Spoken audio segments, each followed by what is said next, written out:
समनाबाद की रिहायशी हीरा की शादी 2 रोज कबल फूफोजाद तनवीर के साथ हुई। हाथों से मेहंदी भी ना उतरी थी कि 9 बेहत्ता दुल्हन पूरी इसरार तौर पर जाँ बाग हो गई। पुरसा का कहना है कि तनवीर ने झगड़े के बाद गला दबाकर लड़की को कत्ल किया।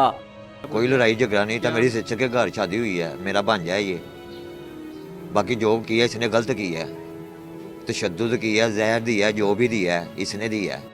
पुलिस ने लड़की के वालिद की मुद्दईयत में मुकदमा दर्ज करते हुए दूल्हे को सलाखों के पीछे बंद कर दिया, मगर तनवीर खुद को बेगुनाह करार देता है।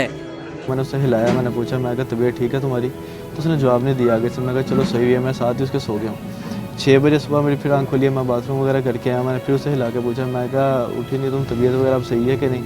उसने जवाब नहीं दिया। मैंने थोड़ी देर बाद उसके हाथ वगैरह पकड़े हैं तो ठंडे हुए पड़े थे। पुलिस ने जाए वकुआ से शवाहिद इकट्ठे करते हुए लाश को पोस्टमार्टम के लिए मुर्दा खाने भिजवा दिया है। फ्रांसिक और पोस्टमार्टम रिपोर्ट के बाद हकाइक सामने आएंगे। कैमरामैन फैसल रजाक के साथ वसीम रियाज, डॉन न्यूज़, लाहौर।